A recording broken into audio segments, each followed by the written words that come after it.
Olá, pessoal, sejam bem-vindos a mais um episódio do podcast 19 Gotas. Vamos adentrar o complexo mundo da equidade ambiental e justiça socioambiental, discutindo questões urgentes como racismo ambiental e suas consequências.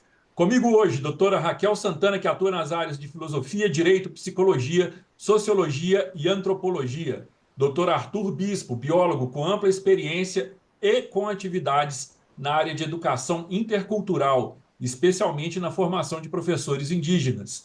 E doutor José Francisco Júnior, presidente da TWRA, que vai enriquecer esse papo. Eu vou começar então com uma pergunta sobre o racismo ambiental e as suas ramificações. Vamos começar pelo simples, né? O que é racismo ambiental, gente? De onde vem esse termo?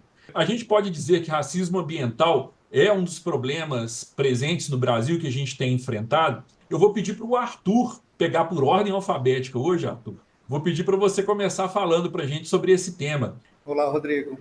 Então, essa é uma questão muito sensível, né, para onde está falando sobre conservação ambiental, degradação ambiental, ou o próprio uso do meio ambiente, né? O racismo ambiental ele acaba sendo digamos assim, né, um racismo estrutural, né, onde a gente tem desequilíbrio entre ações voltadas para a qualidade de vida do ambiente, assim como ações para a degradação ambiental, que a gente está subdividido em relação à raça, né, à classe social e ter um direcionamento para essas questões. Exemplos como isso, a gente não ter o saneamento básico, não ter água potável em determinadas regiões, né, e são sempre as regiões pobres, onde acumulam as periferias da cidade, onde vão ter aí pessoas, né, provenientes de migração de outros estados, negros, povos indígenas e toda essa população, né, de baixa renda que acaba ocupando a periferia. E, por outro lado, a gente também tem aí esse direcionamento para áreas onde estão mais isoladas, né, e onde o Estado está menos presente. Então, a gente tem a invasão de territórios calunga, quilombola, invasão de terras indígenas, né, onde a degradação ambiental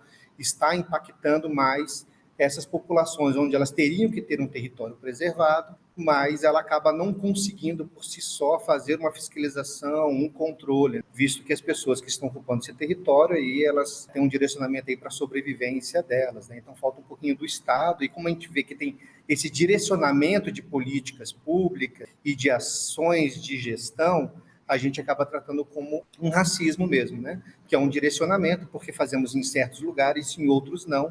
E se a gente for olhar os lugares que acabam sofrendo mais, são aonde estão nessas periferias, comunidade de baixa renda, e que no Brasil a gente sabe que são por essas outras classes, os pretos, pessoal pardo, povos indígenas que estão hoje vivendo em cidades, os imigrantes de diferentes regiões do Brasil que moram nas periferias da cidade, né? Áreas de confronto, né, onde a gente tem o desmatamento, né, o arco de desmatamento da Amazônia com o Cerrado. Então, são pontos aí que acabam sendo mais sensíveis. Dentro dessa perspectiva, você podia acrescentar para a gente, Raquel, com a tua experiência, falar um pouco a respeito do que seria esse racismo ambiental e como que a gente vê ele no Brasil, né? O Arthur Bispo já estava falando ali das comunidades tradicionais, estava falando das comunidades indígenas, mas me parece que também não se limita só à questão de saneamento, pode ir também para a questão de educação, entre outras, não? Boa tarde a todos. Bota. Antes de mais, gostaria de agradecer imensamente pelo convite à TWRA. Um enorme prazer estar aqui com todos vocês. Eu gostaria de começar falando que este é um tema pelo qual eu sou apaixonada. E quando eu digo apaixonada, obviamente eu não falo no sentido romântico da palavra. Eu falo no sentido filosófico, no sentido etimológico da palavra, que são questões que realmente me afetam muito no sentido de me prender e de me levar a buscar soluções para essas questões. Então, o meu trabalho é um reflexo disso, dessa busca de soluções para essas problemáticas. Então, complementando o que o Arthur disse, é importante nós entendermos como essas questões estão intrinsecamente ligadas às desigualdades socioambientais. Então, o acesso desigual a recursos naturais e a exposição a ambientes poluídos são apenas algumas das consequências do racismo ambiental. Então, é um processo que está ancorado no desrespeito às questões básicas como a saúde, à educação e muitas vezes à própria vida. Então, para mim, a grande questão aqui é porquê? Por que motivo é que isso acontece? Por que motivo é que os direitos, um dever de proteção do Estado, não chegam até à população, principalmente até às minorias, como a população indígena, população ribeirinha, quilombolas? E nós sabemos que a principal força de combate às desigualdades é a democracia. Então, é a voz ativa do povo através da qual expressa as suas necessidades. Mas a ausência da representatividade da parte dessas comunidades ela é evidente. E sem voz não se criam projetos que atendam às demandas, isto é, não se desenvolvem políticas públicas que são fundamentais para atender esta população. E uma outra questão evidente é o racismo estrutural, que está relacionado ao idealismo da recusa do estranho, isto é, a não aceitação das diferenças, gerando preconceito, intolerância e muitas vezes até a violência. É um tema bastante espinhoso, né? Mas e eu queria até que o Júnior contribuísse com a gente. Júnior, que recentemente estava na Austrália. Dentro da sua resposta, Júnior, se você puder colocar também o que você viu lá, se isso também está presente em outras áreas do mundo, ia ser legal. Obrigado, Rodrigo. É um prazer enorme dividir com o Arthur e a Raquel um tema tão difícil para o meio acadêmico discutir, porque ele é espinhoso, né? Ele traz, como a Raquel muito bem falou, sentimentos, e é muito difícil, dentro de um ambiente polarizado como o Brasil, colocar temas espinhosos à amostra e a gente poder discutir isso sem as paixões partidárias e políticas e discutir de fato e ao cerne do problema, obviamente que tem de política pública histórica no Brasil, mas que ela transcende várias convicções da sociedade atual. Isso vem de um passado muito distante em que essas discussões nem faziam parte, elas só se mantêm. E se mantêm nesse racismo ambiental porque é um contexto histórico. Isso vem lá de trás, da forma como o Brasil foi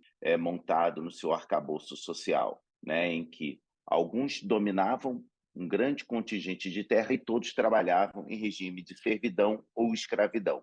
E isso vem perdurando a respeito dos problemas ambientais, né? Hoje a gente consegue ver isso também nas questões ambientais. Enquanto vocês falavam, veio na minha cabeça dois exemplos que eu vivi, um no passado e hoje, um no presente. Um na década de 90 e outro nos anos 2000, recente, ainda continua vivendo. Na década de 90, existe um rio no Rio de Janeiro chamado Rio Sarapuri. Ele pega toda parte de Bangu, entra por a Baixada Fluminense e sai na Baía de Guanabara.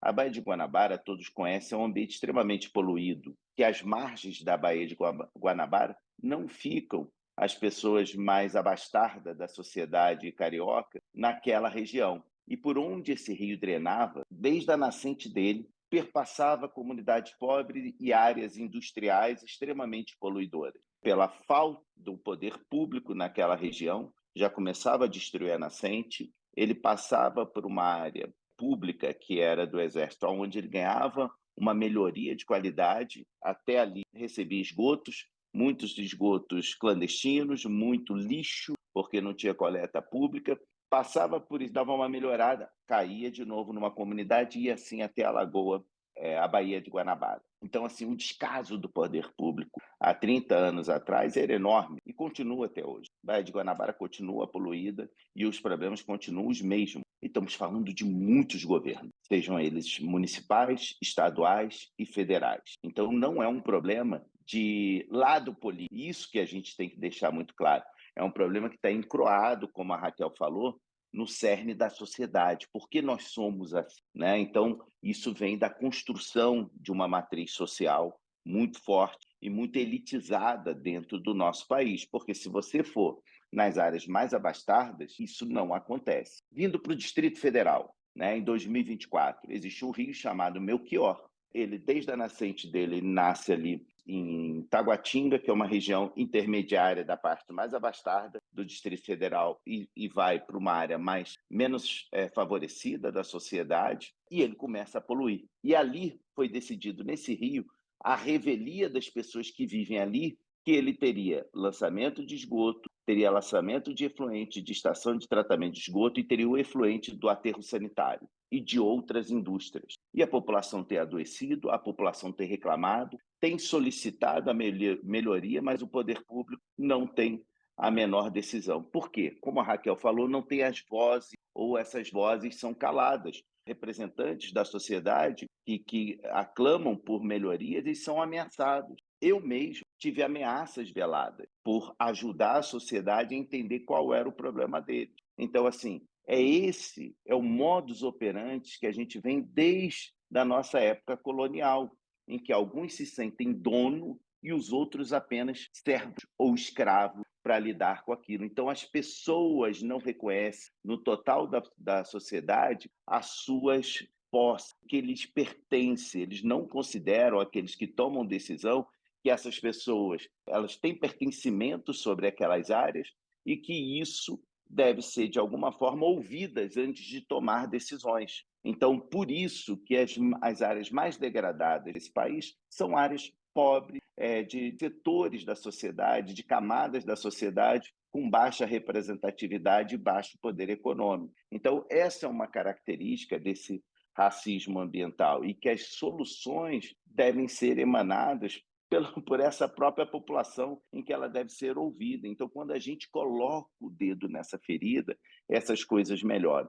Para não me alongar, Rodrigo, acho que depois, quando for falar dos povos tradicionais, etc., eu posso trazer a experiência do exterior. A Raquel acho que pode contribuir muito também nessa questão. A gente pode tratar disso mais à frente, mas eu não sou um estudioso desses temas, mas ao a fala deles, me veio à mente esses dois exemplos que eu não tinha preparado para poder dividir com vocês, porque isso é um problema do passado, do presente e que vai continuar no futuro próximo. E que se nós não dermos uma solução para isso, não tem outra escapatória. Eu falo isso em sala de aula para os meus estudantes. Pode durar um século, um milênio, mas essa espécie, independente da classe social, será toda extinta pelo uso inadequado dos recursos naturais e do tratamento adequado à sua própria casa, que é o próprio planeta e as áreas onde vive. Nós seremos extintos. É um ponto bastante nevrálgico, né? A gente pensar esse processo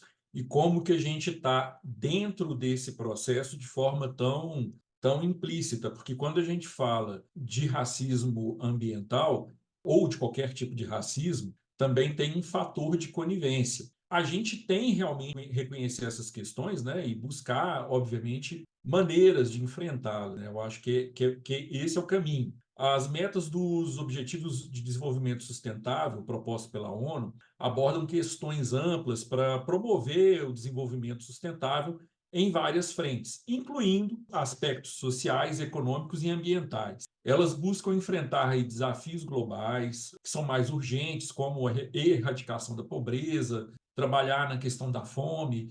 Infelizmente, embora isso seja proposto pela ONU, e a gente vê isso dentro de uma realidade, no momento que a gente está tendo conflitos internacionais, nem todos os países são plenamente aderentes a esses objetivos, mas ainda assim eu entendo que eles são de vital importância. Raquel, como que essas metas podem nos ajudar no sentido de atuarmos junto aos povos originários, no sentido de melhorar esse desenvolvimento humano como um todo? Quando eu penso nos Objetivos de Desenvolvimento Sustentável, principalmente o ponto 4, cujo foco é a educação de qualidade, eu penso muito na minha atuação profissional. Então, na minha missão enquanto pessoa dentro da instituição, os Objetivos de Desenvolvimento Sustentável oferecem um roteiro global para acabar com a pobreza, para proteger o planeta, garantir que todas as pessoas alcancem a paz, a prosperidade. O Objetivo de Desenvolvimento Sustentável, focado na educação de qualidade, ele é essencial para capacitar essas comunidades a defenderem os seus direitos e a tornarem-se agentes de mudança. Então, visa garantir o acesso à educação inclusiva, o acesso a bolsas, valorizando a cidadania global, a diversidade cultural, a contribuição da cultura para o desenvolvimento sustentável. Falar sobre o Objetivo de Desenvolvimento Sustentável 4 é falar muito sobre mim, sobre essa minha missão, que eu vejo na promoção de tolerância, essencialmente, na promoção de uma cultura de paz e de não violência. Eu sigo muito uma frase de uma humanista que é Helen Keller, que ela nos diz o seguinte: o maior resultado da educação é a tolerância. Eu vou-vos falar um pouquinho sobre a minha atuação dentro da universidade, mas não porque eu queira falar sobre mim, mas porque essa minha atuação ela vai mostrar realmente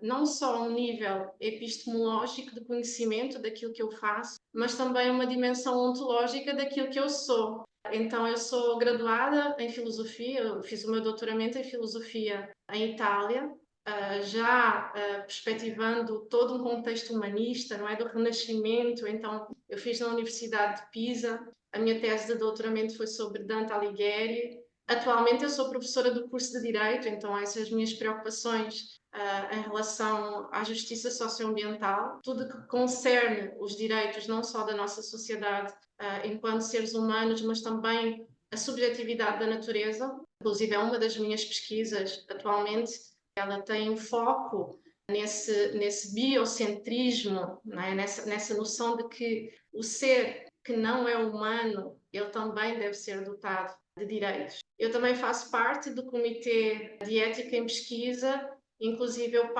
participo várias vezes dos eventos que são realizados pela Conec, e eu tive o privilégio de assistir a um desses eventos com a participação de uma indígena, onde ela fala precisamente sobre essa ausência de representatividade das comunidades indígenas e como é importante nós darmos espaço a essas falas, a essa voz. Também fui eleita como membro representante da Comissão de Inclusão e Acessibilidade. Sou coordenadora da internacionalização, então perspectivando também essa noção de inclusão global, que eu também acho de extrema relevância. Também sou coordenadora do projeto de pesquisa REGIS, cujas siglas significam raça, etnia, género, inclusão e sexualidade. Então é um projeto de pesquisa que eu tenho essencialmente com alunos de Direito e de Medicina também, perspectivando as questões de saúde, que estão obviamente agregadas também a todo esse processo de justiça socioambiental, não é? Direito à educação, direito à saúde. Sou coordenadora também dos projetos de extensão com a comunidade indígena e Ressocializa. Então, eu também, neste momento, estou trabalhando com os apenados numa perspectiva de ressocialização. Então, eu vejo muito a importância de nós promovermos uma formação interdisciplinar, uma formação intercultural, e trata-se, sobretudo, de agregar valor ao capital humano através da formação e da capacitação de pessoas. Quando eu levo os meus académicos a ter essa vivência dentro das comunidades indígenas, eu vejo uma troca de saberes, uma troca de conhecimento. Eu ouço falas como: professora, eu não tinha noção que era assim. E é tão incrível as sensações e as falas que eles têm nesse processo quando estão dentro das comunidades indígenas, porque é aquela sensação de conexão com a natureza. Então há esse resgate também com a natureza, que é um momento que nós não estamos habituados dentro da nossa vida diária, não é? O nosso dia a dia. Então, possibilitar esse encontro com a natureza, esse resgate, não é? Esse vínculo com a natureza é de suma importância. Excelente. Eu até queria que o Arthur Bispo pudesse falar com a gente. Eu acho que você já deu um pouco do caminho, Raquel, mas por que é tão importante a gente abordar esse tema hoje? Eu acho que tem alguns aspectos que são importantes, aí a gente vale destacar o que, né, a Raquel, até você e o Júnior falaram um pouco, esse racismo ambiental e esses objetivos de desenvolvimento sustentável, eles estão muito relacionados. A gente percebe que, por exemplo, o objetivo 10, que está trabalhando sobre a desigualdade social, socioambiental, ele não é sozinho. A gente vê que tem todos os outros objetivos, que é dar uma educação de qualidade, dar uma saúde de qualidade única, as pessoas saírem da miséria, saírem do calendário da fome. Quer dizer, são vários objetivos interligados e que é muito interessante que a gente não percebe aí, falou até de uma conivência, né, que a gente tem disso, né, que a gente não consegue perceber que para sair ou para a gente pensar na sustentabilidade ou pensar nas coisas ambientais, nós vamos ter que corrigir os problemas sociais. Isso é inevitável. E aí uma das coisas que o Júnior comentou até, né, que a gente, nos lugares mais abastados não tem, nos lugares mais acabam tendo, né? E o que é horrível de saber que, além das pessoas sofrerem com o racismo ambiental, sofrerem com a falta de assistência, com a falta de ambiente de qualidade, educação e todos esses aspectos que causam a desigualdade, eles ainda são culpabilizados por esse problema. Então é comum você ir num lugar, numa periferia da cidade, e falar, pô, mas olha aqui, esse lixo jogado no rio. E aí depois você vai descobrir, ou você vai para um território indígena, e aí você fala, olha, mas tem muito lixo jogado. E aí você vai falar, legal, tem muito lixo jogado, mas qual que é a alternativa? A gente vai culpabilizar eles, ou falar, eles vão ter que ter um sistema de coleta de lixo deles. Legal, eles podem até organizar, mas como que eles vão tirar isso de dentro do território? Um território que fica, às vezes, a 100, 150 quilômetros de qualquer cidade. Então, a gente tem que pensar, talvez, né, que esse desenvolvimento social a gente tem que ligar. Aí, aproveitando como a Raquel coloca, essa construção. Eu estou trabalhando com educação intercultural há 12 anos, né, diferentes povos indígenas, focado muito na educação. Não trabalho diretamente com racismo ambiental, com essas questões, com pesquisa, mas a gente trabalha um pouco na prática, sendo biólogo, trabalhando com biologia da conservação, depois de 20 e poucos anos trabalhando com biologia da conservação, ecologia de paisagem, degradação ambiental, consegui, depois de trabalhar com os povos indígenas, realmente aprender que para trabalhar com conservação, a sociedade tem que estar dentro dessa discussão. E não é dentro, né, fazendo atividade de educação ambiental, conversando com eles só, né, mas eles como protagonistas e representativos, eles tendo representação. Né? Então, hoje a gente trabalha dentro de um território calunga, num grande território quilombola, né, no estado de Goiás, e trabalhamos agora em outros territórios indígenas, e o que a gente percebe é a mesma coisa. Eles foram muito tempo desarticulados como comunidade, como coletivo, e foram trabalhados muito como indivíduo, né, procurando como nós não indígenas tentamos sobreviver, né, ou desenvolver no individual, e eles são sociedades coletivas, né? Foram muito tempo desarticulados. Agora a gente começa a ver essas pedras pegando no sapato de muita gente, que é essa representatividade. Então, são os indígenas, os povos tradicionais, chegando até as redes sociais, chegando até as formações, e aí o índice, o objetivo 4, como a Raquel coloca, é fundamental, porque eu ter uma população articulada, com uma educação básica, com uma educação de qualidade específica e contextualizada para eles, eu vou torná-los cada vez mais aptos a discutir a atualidade. Porque a gente também tem que tentar entender que esse racismo ele acontece desde limitações de recursos, como a gente tem falado, mas ele vem também desse apagamento de conhecimento. A gente está chegando aqui, né? A gente chega aqui agora e às vezes lida com comunidades tradicionais como se elas não tivessem conhecimento nenhum sobre a vida, sobre o viver.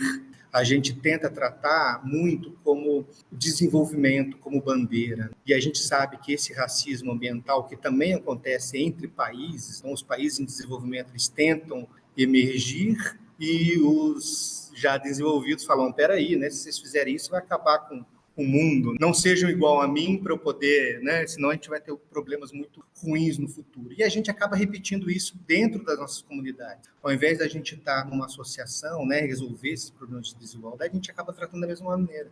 A gente quer que os povos tradicionais fiquem isolados no território, que não tenha desenvolvimento, e esse é um comodismo que acaba sendo, né, um racismo muito sensível, né, de oportunidades, de negar oportunidades, caminhos, né, de sair desse sistema, que é o que eu falei inicialmente, né, culpabilizar, né? Ah, mas ele tem, por que ele não faz? Por que ele vai para esse outro caminho? A gente tem que entender que esse desenvolvimento ele vai acontecendo aos tempos. Então, se a gente for avaliar pela educação indígena, que é uma das áreas que eu trabalho, né, então a gente vê que essas escolas, por exemplo, são escolas que foram implantadas dentro, faz um certo apagamento sobre todo o conhecimento tradicional, de vivência, né? de uso do ambiente, né? E então a gente acaba impondo maneiras não indígenas de viver lá dentro.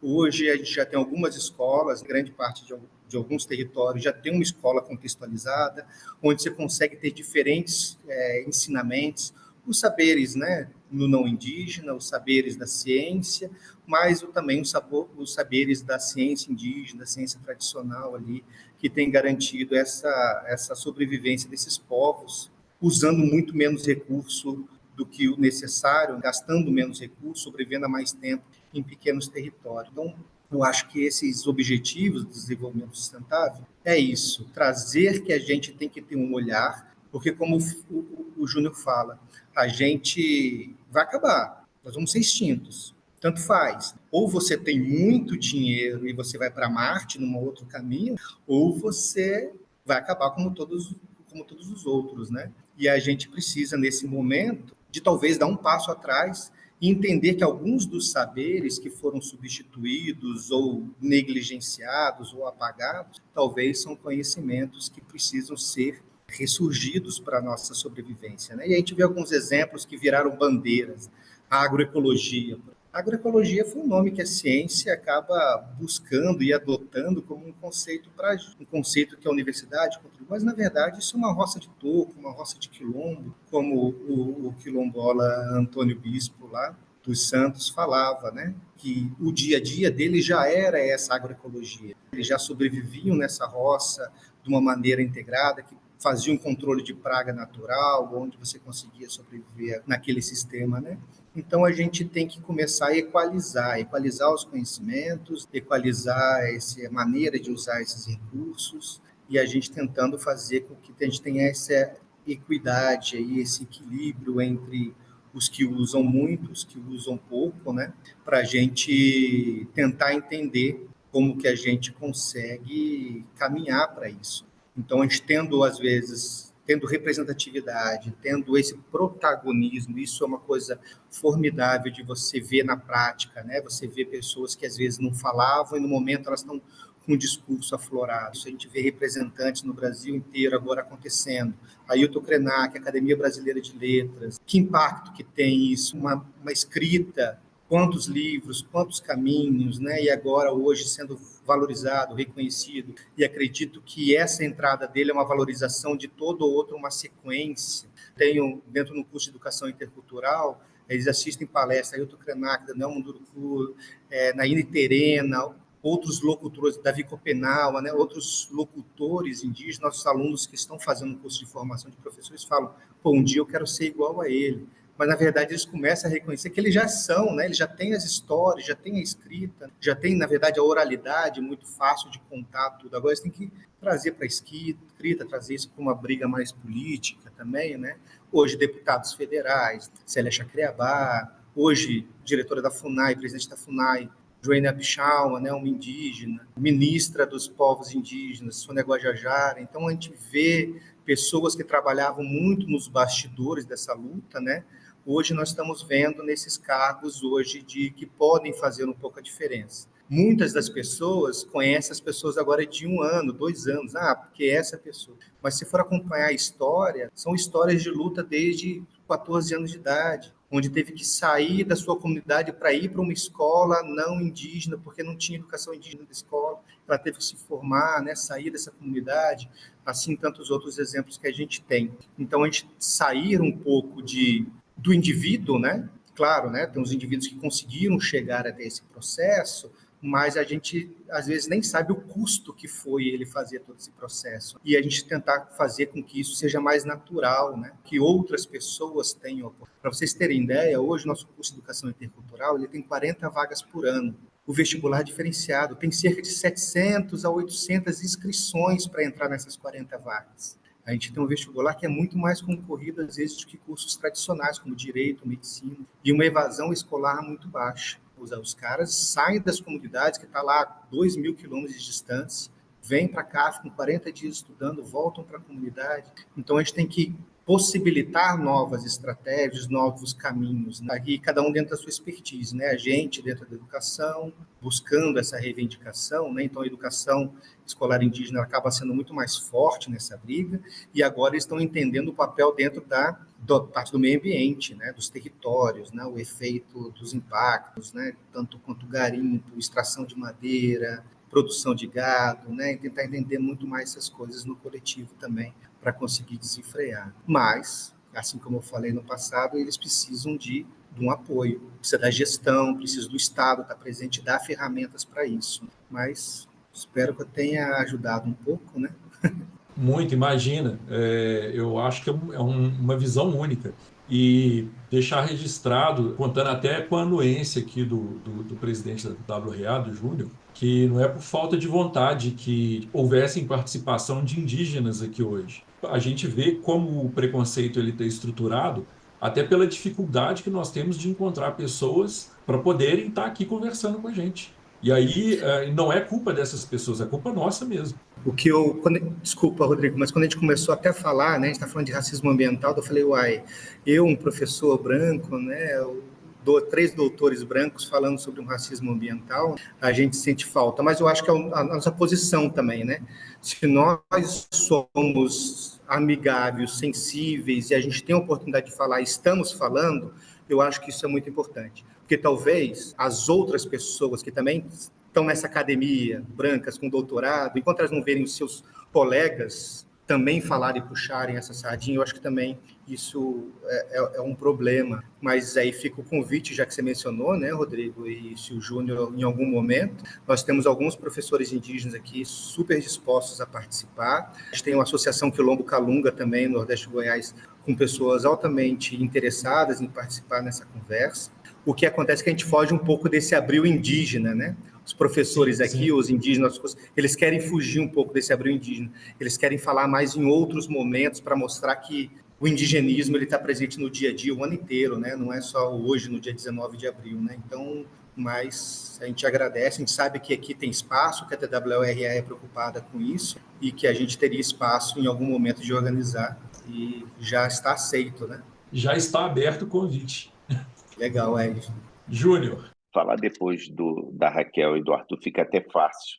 Fácil porque eles vão nas questões e me permite abordar algumas outras questões, não de um conhecimento pleno sobre o tema e de um conhecimento de quem vê, não de quem trabalha com o tema diretamente. A aliança está aberta a todos os profissionais, então ela é um ambiente permeável. Temos sempre tentado colocar em nossos projetos a perspectiva da água como um meio de socializar os diversos setores, então sempre tem atividades relacionadas aos povos originais, às comunidades tradicionais, colegas que trabalham com isso. O Arthur está trabalhando num projeto nosso com essa perspectiva, a Raquel já foi convidada algumas vezes para também colocar atividades que a gente possa estabelecer. Então, assim, a organização ela tem esta preocupação. É claro que é muito mais fácil trabalhar essa preocupação com aqueles que têm o direito de fala, né? Que ainda, como vocês bem disseram, ainda são poucos habilitados para essa perspectiva, mas não quer dizer que estamos parados nisso. Nós temos tentado, toda uma equipe, estabelecer essa comunicação e podemos sim fazer um podcast só com esse poder de fala, né? De viver de fato os preconceitos, viver de fato as ações, aquelas que sofrem na carne esse cotidiano. Eu só queria fazer um rápido contexto histórico. Como eu disse na minha primeira fala, isso vem da origem. E se a gente olhar em escala global, todas as regiões, não vou chamar de países, desde a história antiga da humanidade até os dias atuais, os colonizadores, aqueles que chegaram em novas regiões, o que eles fizeram? Eles dizimaram boa parte daquela sociedade que vivia ali e tentaram apagar as suas matrizes culturais, seus registros históricos e a sua forma de habitar aquela região. Isso é um contexto histórico. Isso aconteceu na história do Brasil, na colonização da América. Isso aconteceu na América do Sul, Central e do Norte.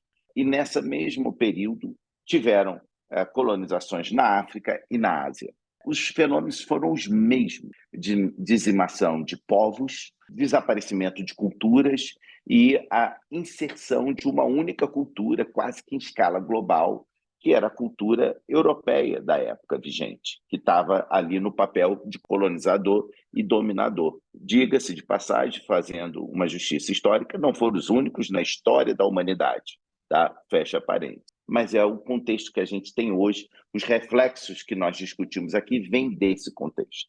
Então, vários países nas Américas, na Ásia, tentam até hoje resgatar. Existem alguns países que têm tido talvez os primeiros passos. Eu poderia citar com mais força a Nova Zelândia e logo em seguida a Austrália. em que você vai em ambos os países, você vê a necessidade da sociedade em demonstrar a cultura dos povos originais. São várias culturas, né? Várias línguas e várias formas de se expressar. O orgulho daqueles países em expressar isso. Eu visitei áreas turísticas, eu visitei áreas de governo com pinturas. Eu me lembro, dentro do Ministério, que é a Secretaria de Meio Ambiente e Ciência, de Ciência e Tecnologia da Austrália, e tinha uma pintura enorme na entrada do prédio público de cultura dos povos originais. Fui a congressos vários, todas as aberturas de congresso, você via manifestações culturais dos povos originais, rezas dos povos originais, e estou falando de eventos científicos.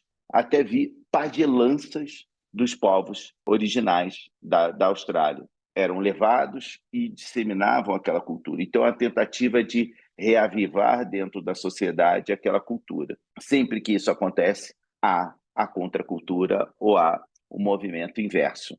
E na Austrália, ano passado, eles estavam querendo dar mais poderes no parlamento aos povos originais, e isso foi barrado em um plebiscito muito parelho, em que ganhou o não de mais direitos a esses povos. Num dos países mais avançados, com maior apelo à necessidade de resgatar o que foi perdido nesse processo de colonização e formação desses países, mas, mesmo assim, metade da população, numa maioria mínima, disse não. Então, assim, é difícil você transformar toda uma cultura que ela vem de séculos, num espaço muito pequeno, você mudar essa forma de pensar. O Arthur disse isso muito bem.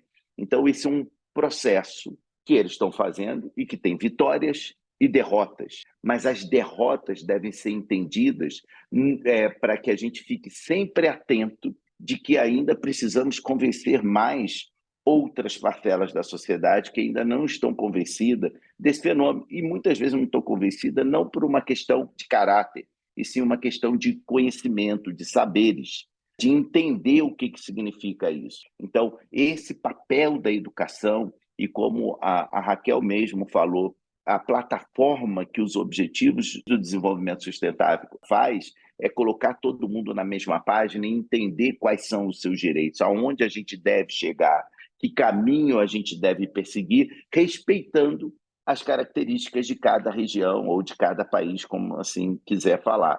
Esse é um trabalho árduo, é um trabalho que ainda requer muitas pessoas.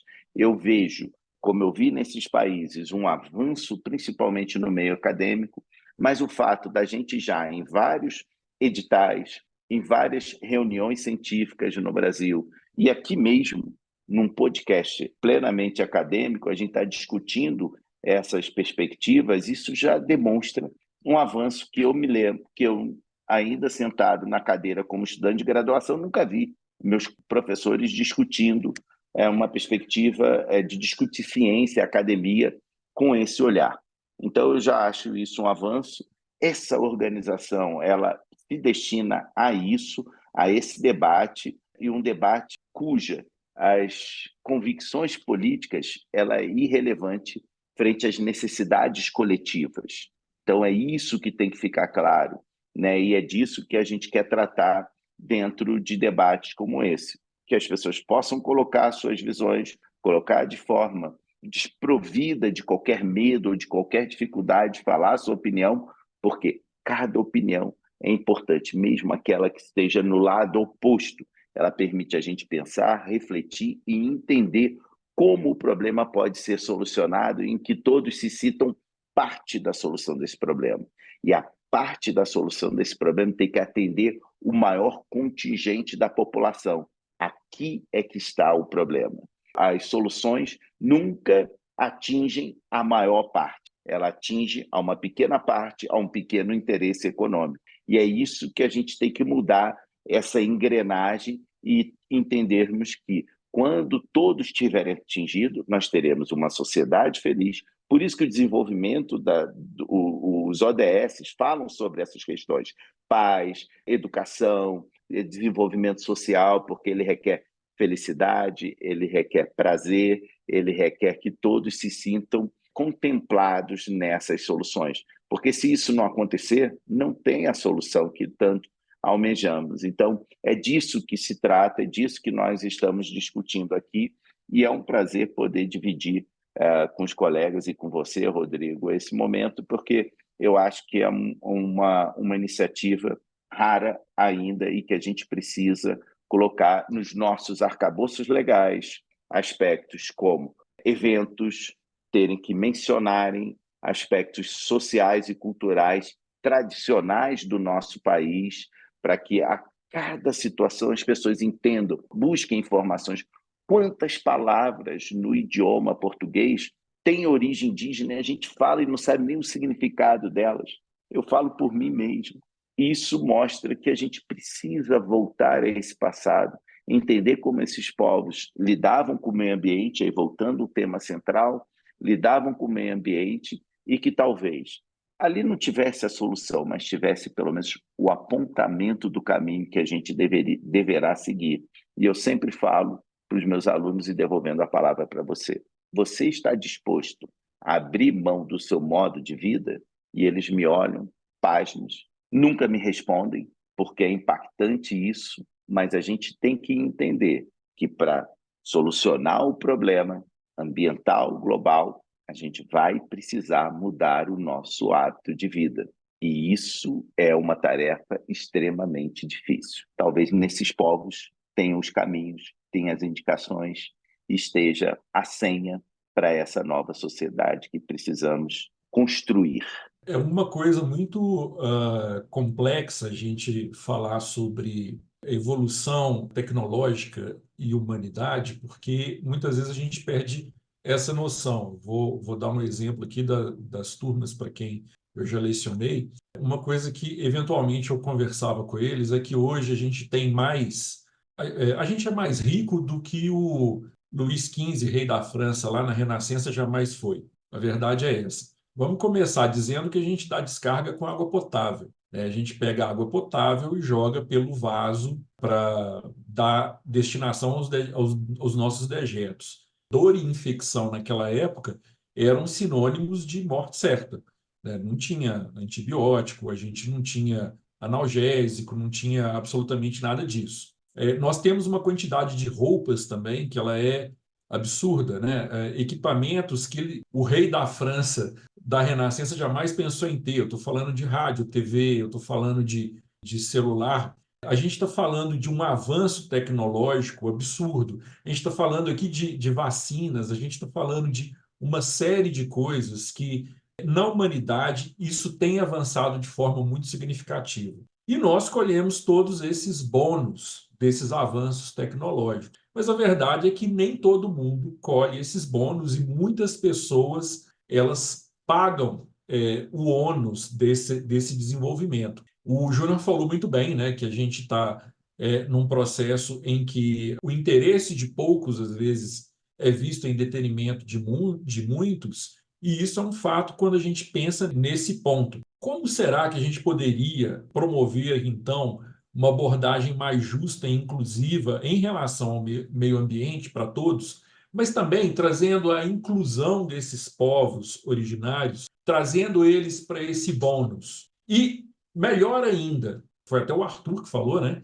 Se você for muito rico, de repente, quando as coisas ficaram muito ruins na Terra, você pode ir para Marte. Mas não é mais barato a gente, de repente, tentar resolver os problemas que a gente tem, arrumar uma solução e, inclusive, aprender com os povos tradicionais aquilo que a gente já esqueceu, não? É sobre essas e outras questões que eu queria ouvir os insights aí da Raquel e do Arthur.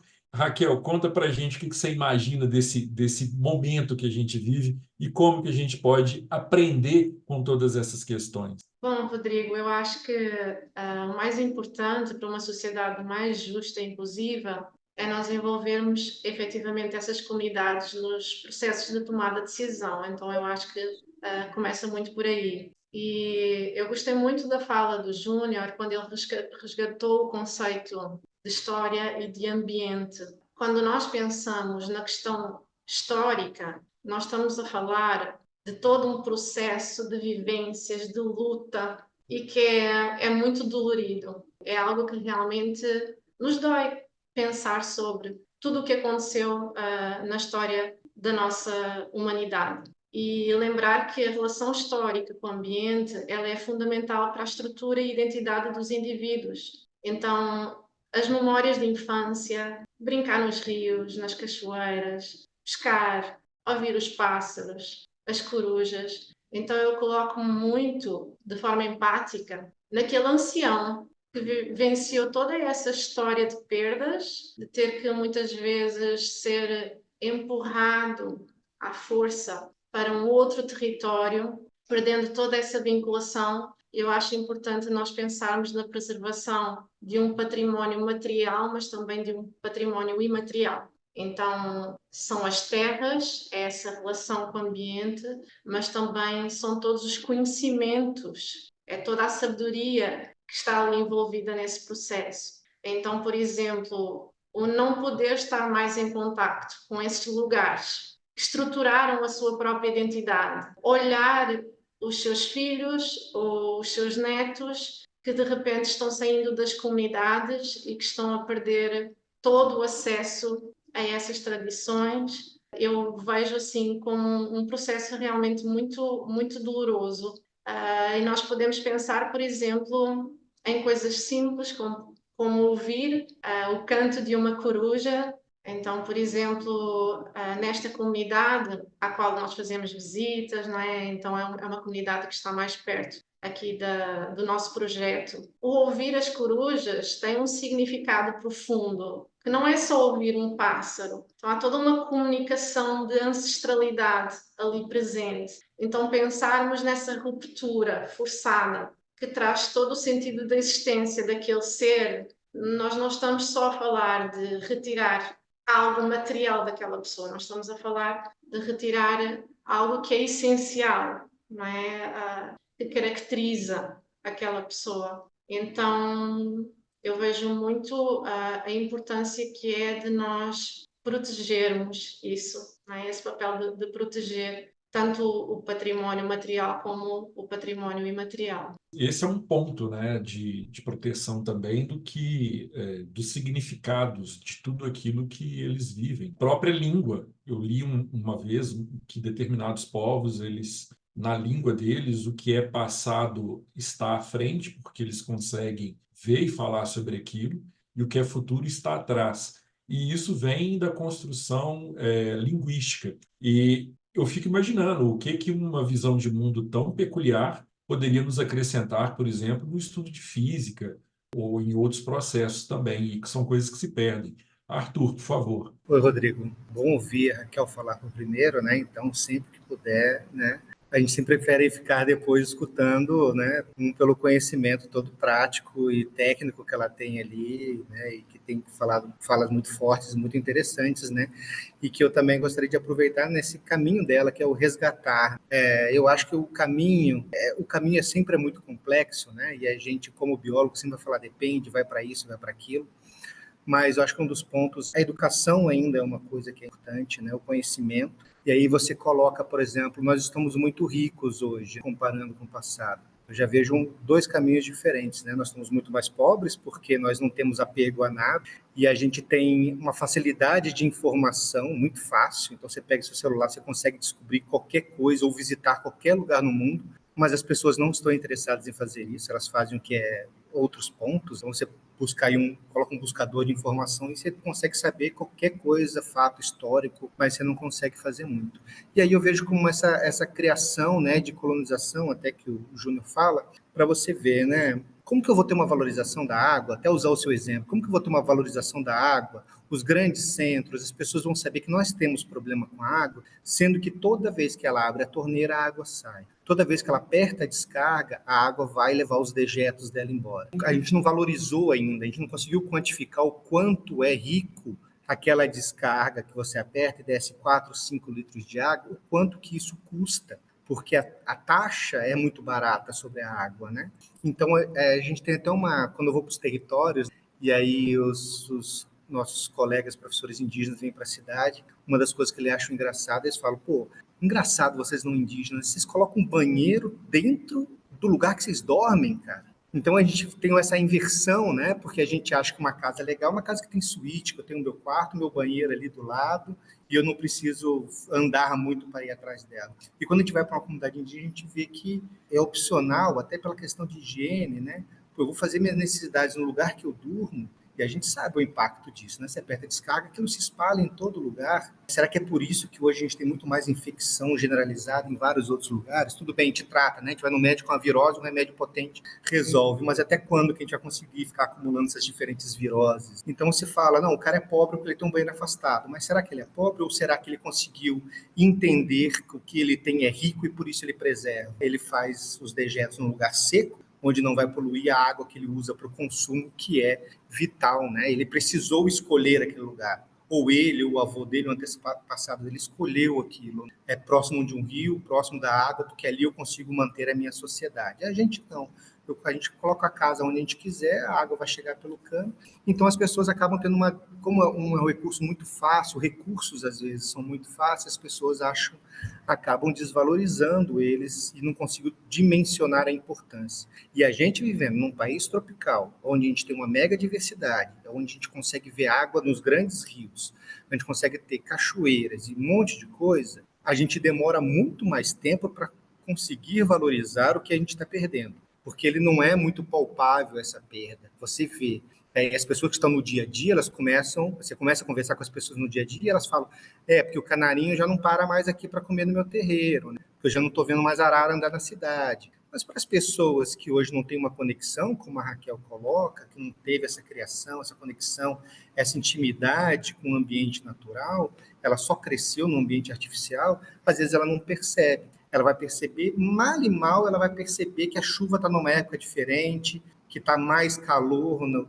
E aí a gente vem desse outro caminho, que além desse conhecimento, o Brasil é um país muito grande. E os brasileiros não conhecem o Brasil, de fato. A gente conhece as nossas parcelas. Eu fui para uma comunidade agora aqui em Quilombola, 2 semanas atrás, onde a estrada chegou nessa comunidade. Isso é o quê? Isso é 2014. Em 2014 eu já era doutor, né, formado no interior de São Paulo, e já estava dando aula em Goiânia, com todos os meus artifícios, e tinha uma comunidade aqui em Goiás, 600 quilômetros de distância da gente, que não tinha acesso por estrada. Você queria sair da cidade ou era andando, doente era carregado em maca de madeira. Isso não é 1980, quando eu nasci, não. Isso é 2014. De uma cidade que está próximo dos maiores polos turísticos de Goiás, que é Chapada dos Veadeiros, municípios ali de Alto Paraíso. Então você imagina, né? A gente não consegue dimensionar o que é a pobreza de fato. Pobreza não é a pessoa ter um celularzinho ruim, né? Hoje esse é o comparativo, né? O rapaz tem um celular ruim e ele é pobre. Não. A gente tem gente que está com problema que não tem comunicação. A gente tem lugares dentro dessa mesma comunidade que eu fui, que a rua principal tem luz elétrica, mas a rua de trás já não tem. Então as pessoas ainda estão com lamparina em 2024. Elas não têm uma geladeira, elas usam a geladeira do colega que fica na quadra da frente. E aí a gente fala desse racismo, porque a empresa que vai instalar energia elétrica não tem interesse nenhum em instalar a energia elétrica nesse lugar. Porque a luz vai ser subsidiada, vai ser numa tarifa mais baixa, não vai ter o consumo, o cara nunca vai ter um ar-condicionado ali funcionando, né? E aí a gente vê até nessas discussões sobre o que você fala, né, o bônus e o ônus. A gente na cidade, a gente tem muito ônus, muito bônus e pouco ônus, né? E nas discussões que eu tenho junto com os alunos indígenas, que a discussão é muito forte sobre isso. Qual que é a distância do impacto? O impacto eu sinto aqui, na minha pele, ou eu vou sentir desencadeando? Então, assim, eu na cidade estou sentindo o impacto de mudanças climáticas, eu aumento o ar-condicionado. E aonde não tem essa possibilidade, não desse calor, mas aonde a água está diminuindo, os peixes estão deixando de existir. E aí, uma vez, um aluno falou muito sério, essa experiência foi interessante, que às vezes criticam porque ele caçava um cateto para a sobrevivência da família, para comer proteína, às vezes é a única proteína que tinha. Mas você está matando animal silvestre. Ele falou, mas toda vez que você liga o ar-condicionado, você liga a sua luz, você também está caçando, né? Porque Belo Monte ou as hidrelétricas não existindo é por causa dessa demanda. Não é ele com a luzinha lá de bulbo amarelinha que está gastando energia elétrica para fazer o impacto que está no terreno dele, a hidrelétrica está no terreno dele. Então, é um pouco disso, né? A gente precisa resolver essa desigualdade, as pessoas conhecerem o Brasil, conhecerem as outras realidades, do aonde é o impacto, né? Aonde que realmente um auxílio para a bolsa alimentação, tudo isso faz uma diferença muito grande. Então a gente tem que conhecer um pouco esse Brasil, tem que trazer as crianças dessa educação para essa outra realidade do Brasil, conhecer essa megadiversidade, né? Conhecer as espécies, conhecer os ambientes. Então eu acho que um dos caminhos é isso, que a partir do momento que a gente começa a conhecer, a gente se conscientiza mesmo, e se conscientiza a levar essa bandeira a outros lugares. Então a gente vai começar a movimentar, né? Como o Francisco fala, isso é apartidário. Eu vou ter os meus representantes. E por que eu não colocar essa pauta no meio dos meus representantes também?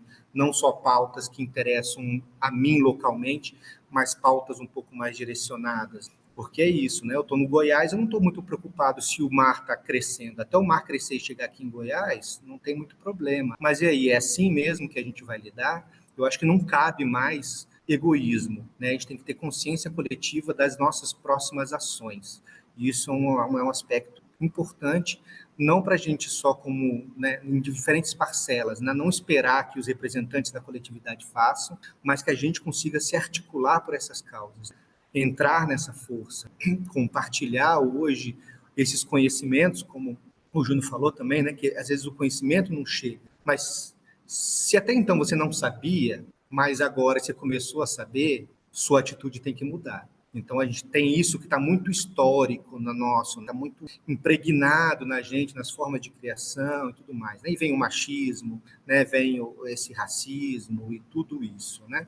A partir do momento que eu vou aprendendo, tomando consciência, eu tenho que mudar. Porque se as pessoas continuam, e o problema é isso, né? As pessoas têm conivência, elas fingem que elas não veem, elas fingem que não existe, porque mudar é difícil. A gente precisa tentar. E a mudança, ela só acontece quando a gente tem os interlocutores. Então, a gente precisa dar espaço. Ficaria muito feliz se meus filhos estão indo para a escola e tiverem aula com um professor indígena. O pessoal até fala, mas o curso de formação de vocês é para formação de professor indígena para voltar para as comunidades? Eu falo, não.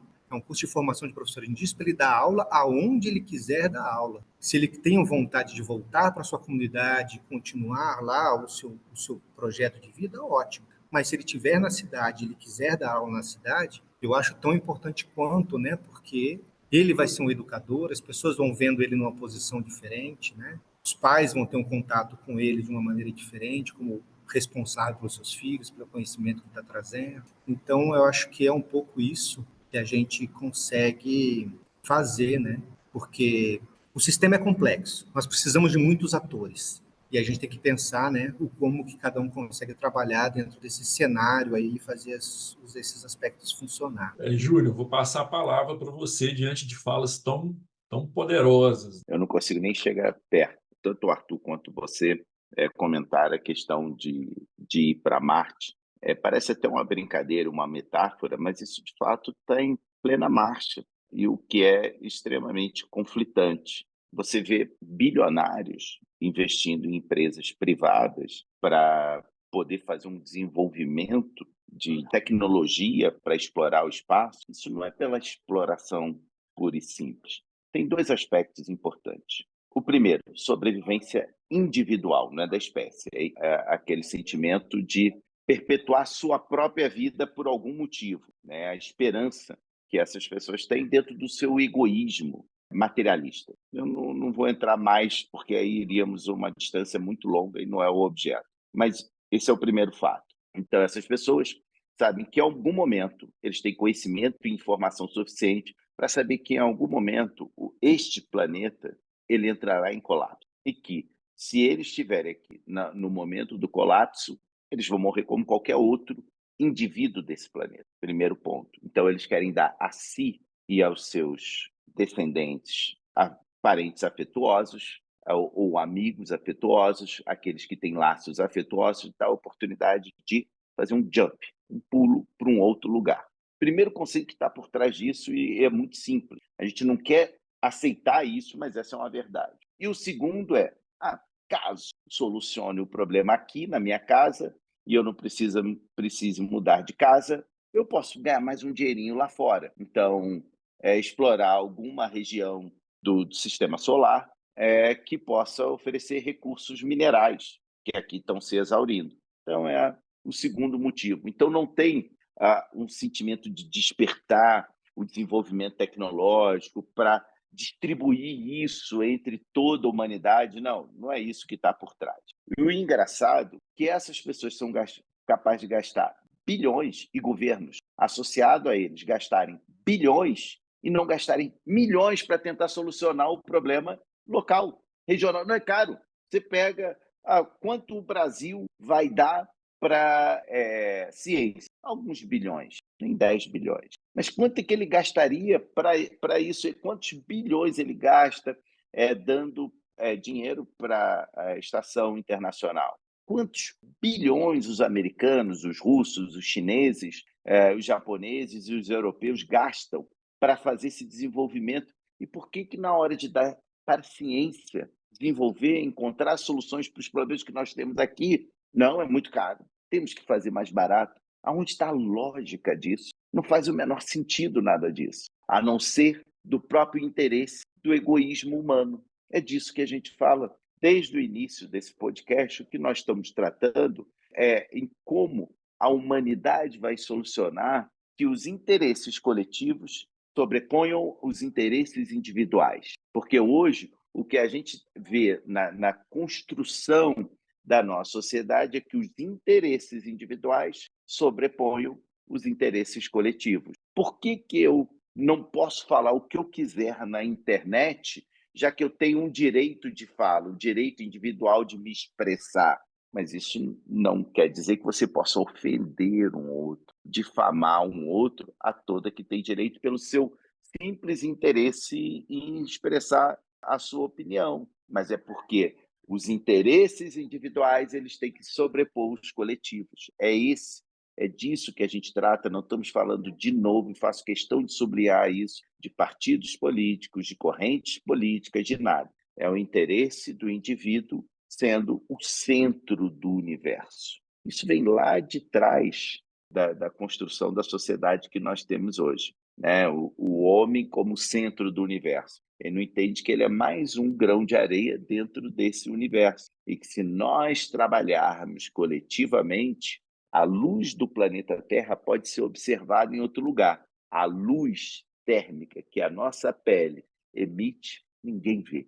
É essa metáfora que a gente precisa entender. O planeta pode ser visto, o indivíduo jamais. Então, quando a gente pensa coletivamente, é mais difícil, mas é mais fácil encontrar a solução dos problemas e mais fácil respeitar as fronteiras dos indivíduos, porque a gente vai encontrar as fronteiras muito mais permeáveis e que elas possam ser mais colaborativas, compartilhando coisas. Isso vai fazer a gente encontrar caminhos mais saudáveis, quando a gente pensa em saúde do planeta, mais saudáveis para os interesses. E aí a gente pode encontrar a cura para a sociedade, a gente pode encontrar a cura para o meio ambiente, a cura para a economia, a cura de qualquer coisa, porque na hora que você divide os seus recursos, por que a gente está criando um problema? Porque os recursos estão cada vez mais concentrados. Globalmente, os recursos são cada vez mais concentrados na mão de poucos.